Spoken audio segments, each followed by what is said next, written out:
Hello' সন্মানীয় অসম চৰকাৰৰ কৰ্মচাৰীসকল, মই আজি এইটো ভিডিঅ'ত জনাই আছোঁ যে পলিং অফিচাৰসকলে ইলেকশ্যন ডিউটিৰ নামত কিমান টকাকৈ ৰিমিউনাৰেশ্যন পাব। অৰ্থাৎ যিসকল presiding officer first polling, second polling, third polling, তেওঁলোকে কিমান টকাকৈ পাব সেই কথাটো এইটো ভিডিঅ'ত মই জনাম।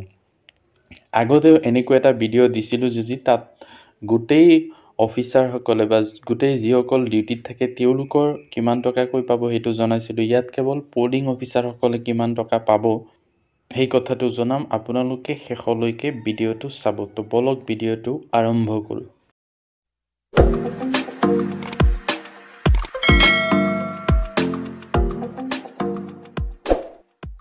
তো এনেকুৱা এটা পেপাৰ কাটিং মই পাইছোঁ।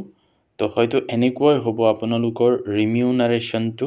তো চাওক কেনেকুৱাকৈ দি আছে। প্ৰিচাইডিং অফিচাৰ ₹1900, কিহৰ বাবদ দিব? ট্ৰেইনিঙৰ বাবদ ₹350 ডে 3, অৰ্থাৎ 3 দিনৰ কাৰণে 350কৈ, অৰ্থাৎ 350 টকাকৈ আপোনালোকে 3 দিনৰ কাৰণে পাব। আৰু লগতে প্ৰি পল ডে, অৰ্থাৎ ভোটৰ আগদিনাখন 350 টকা, আৰু DA 350 1 ডে, ৰিফ্ৰেছমেণ্টৰ বাবদ ₹150 1 ডে।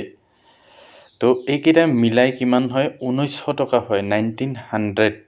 আৰু তাৰপিছত কেছ, এই 1900ৰ পৰা কেছ এই 1900 এইটো আছে, কেছ দিব আকৌ 950। এইটো কিহৰ কাৰণে দিব? Poll day ₹350, DA 350 dearness allowance 1 day, refreshment ₹150 1 day, contingency ₹100 /PS। তাৰমানে যিদিনাখন ভোট হ'ব সেইদিনাখন প্ৰিজাইডিং অফিচাৰে 950 টকা কেছ পাব। আৰু এইটো কিহৰ বাবদ দিব?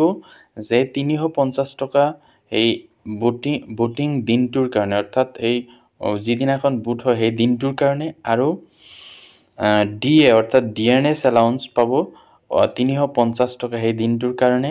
আৰু ৰিফ্ৰেছমেণ্টৰ বাবদ 150 টকা। আৰু কণ্টিজেঞ্চি, তাৰমানে ভোটিং চেণ্টাৰটোত কিবা আকস্মাত কিবা দৰকাৰ হ'লে 100 টকা এইটো তেওঁক দিয়া হ'ব, প্ৰিচাইডিং অফিচাৰক, তেওঁ এইটো খৰচ কৰিব পাৰিব। তো এই গোটেইখিনি মিলাই হয় 2850 টকা। তো তাৰে 950 টকা কেছ দিব আৰু বাকীখিনি একাউণ্টত দিয়া হ'ব 1900 টকা। তাৰপিছত ফাৰ্ষ্ট পলিং অফিচাৰে একাউণ্টত 1400 টকা দিব। এইটো কিহৰ বাবদ দিব? ট্ৰেইনিঙৰ বাবদ 250 টকাকৈ 3 দিনৰ কাৰণে পাব, অৰ্থাৎ 750 টকা হ'ব টোটেল। প্ৰি পল ডে, অৰ্থাৎ ভোটিঙৰ আগদিনাখন 250 টকা এটা পাব। ডিয়াৰনেছ এলাউন্স পাব 250 টকা এদিনৰ কাৰণে। তাৰপিছত ৰিফ্ৰেছমেণ্টৰ কাৰণে 150 টকা পাব এদিনৰ কাৰণে। তো এইখিনি মিলাই 1400 টকা, আৰু এইটো তেওঁ একাউণ্টত দি দিয়া হ'ব। কেছ পাব 650 টকা, এইটো পাব পল ডে, অৰ্থাৎ এই ভোটিং দিনটোৰ কাৰণে 250 টকা। আৰু ডিয়াৰনেছ এলাউন্স পাব 250 টকা এদিনৰ কাৰণে। ৰিফ্ৰেছমেণ্টৰ বাবদ 150 টকা পাব। তো এইখিনি মিলাই 650 টকা এইটো তেওঁক কেছ দিয়া হ'ব। টোটেল হ'ব 2050 টকা। তো ঠিক তেনেকৈ ছেকেণ্ড পলিং অফিচাৰজনে একাউণ্টত 1150 টকা পাব। ট্ৰেইনিঙৰ কাৰণে তেওঁ 250 টকাকৈ 2 দিনৰ কাৰণে।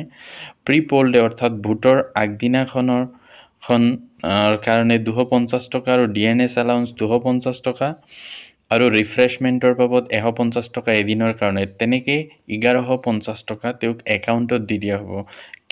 কেছ আছে 650 টকা, এইটো পল ডে, অৰ্থাৎ ভোটিঙৰ দিনৰ কাৰণে 250 টকা। ডিয়াৰনেছ এলাউন্স 250 টকা এদিনৰ কাৰণে। ৰিফ্ৰেছমেণ্টৰ কাৰণে 150, টোটেল হ'ব 650। তো তেওঁ টোটেল আচলতে পাব 1800 টকা। থাৰ্ড পলিং অফিচাৰজনে একাউণ্টত পাব 1150 টকা, ট্ৰেইনিঙৰ বাবদ 250 টকাকৈ 2 দিনৰ কাৰণে। আৰু প্ৰি পল ডে, অৰ্থাৎ ভোটৰ আগদিনাখনৰ কাৰণে 250 টকা, ডিয়াৰনেছ এলাউন্স 250 টকা এদিনৰ কাৰণে, আৰু ৰিফ্ৰেছমেণ্টৰ কাৰণে 150 টকা। তো মুঠ 1150 টকা একাউণ্টত পাব। আৰু কেছ 650 টকা, যে এইটো প্ৰি পোল ডে আছে, এইটো আচলতে পোল ডে হ'ব, অৰ্থাৎ ভোটৰ দিনাখনৰ কাৰণে 250 টকা আৰু ডিএৰ কাৰণে 250 টকা আৰু ৰিফ্ৰেছমেণ্টৰ কাৰণে 150 টকা, এনেকৈ 650 টকা তেওঁ কেছ পাব, টোটেল 1800 টকা। তো এইখিনি আছিলে পলিং পাৰ্চনেলসকলে কিমান টকাকৈ পাব সেইটোৰ সবিশেষ হিচাপ। তলত NB লিখা আছে চাওক, important note, payment of all polling personnel remuneration including reserve will be made online in their respective bank account. অৰ্থাৎ যিসকল ৰিজাৰ্ভত থাকিব বা পলিং পাৰ্চনেল সকলোৰে ফিজটো অনলাইনত একাউণ্টত, বেংক একাউণ্টত দি দিয়া হ'ব। Cash payment will be made for poll day, DA for poll day, refreshment for poll day and contingency only for presiding officer for polling station allotted polling personnel only. তো কেছ পে'মেণ্টটো কেৱল নিৰ্বাচনৰ দিনাখন, অৰ্থাৎ ভোটৰ দিনাখনৰ কাৰণে দিয়া হ'ব।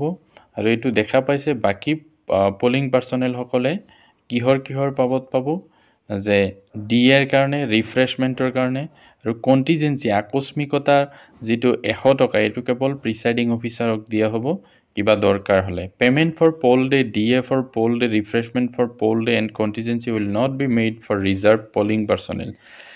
আৰু পলিং ডে অৰ্থাৎ ভোটৰ দিনাখনৰ যিখিনি ফিজ কেছ পে'মেণ্ট দিব, সেইটো ৰিজাৰ্ভত যিসকল থাকে তেওঁলোকে এই টকাটো নাপায়, তেওঁলোকে একাউণ্টত যিখিনি পইচা আছে সেইখিনি পাই যাব। তো এইখিনি আছিলে গুৰুত্বপূৰ্ণ ইনফৰমেশ্যন পলিং পাৰ্চনেলসকলৰ কাৰণে।